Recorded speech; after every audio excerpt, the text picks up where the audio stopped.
हे ज्या पद्धतीने भाजपचं सरकार आहे आणि महायुतीचं सरकार आहे, भाजपला सर्वाधिक जागा महाराष्ट्रामध्ये मिळालेल्या आहेत.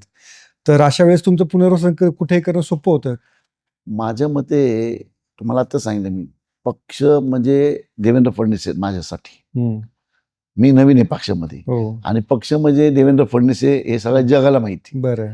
त्यामुळे ते जो निर्णय घेतील, जेव्हा घेतील हं. तो योग्य वाटेल. तो मला माझं पिंड नाहीये राजकारण. हं. बघा, एखाद्याचं पिंड असतं. बरं. माझं पद गेलं, मला महाराष्ट्रातले खूप मोठ्या नेत्याने बोलवलं. हां. काय रे संजय, आम्ही पाहतो, म्हणजे त्यांनी आधी माझी बॉडी लँग्वेज चेक केली, हां. कसं बोलतोय, काय बोलतोय. तर मी एकदम खुश होतो की खासदारकी गेली तर मला माझ्या बुद्धीला, माझ्या विवेक बुद्धीला समजते की खासदारकी आपल्या बापाची जागिरी नाही की गेली की दुःख वाटण्यासारखं, किंवा आपली प्रॉपर्टी पण नाही की गेली तर दुःख वाटावं.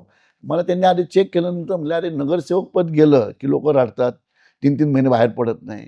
तर मी त्यांना सांगितलं, साहेब हे पद आहे ना, हे आपलं मिळालेलं पद आहे, हे आपली कुठलीही मालमत्ता नाही किंवा आपले कुठं त्यासाठी जे काही परिश्रम केलेलं असतं तेवढ्यापुरतं असं 6 वर्षाकरता आपण ऍक्सेप्ट केलेलं आहे. मी ऍक्सेप्ट केलेलं आहे. मग 6 वर्षाकरता पद गेल्यानंतर मला काय मिळेल नाही मिळेल याची काही अपेक्षा नव्हती. बरोबर. देवेंद्र फडणवीस साहेब माझे नेते आहेत. हं. पूर्वी पण होते, आजही आहेत, उद्या पण भविष्यात राहतील. मग तो जो निर्णय घेतील जेव्हा कधी, हो.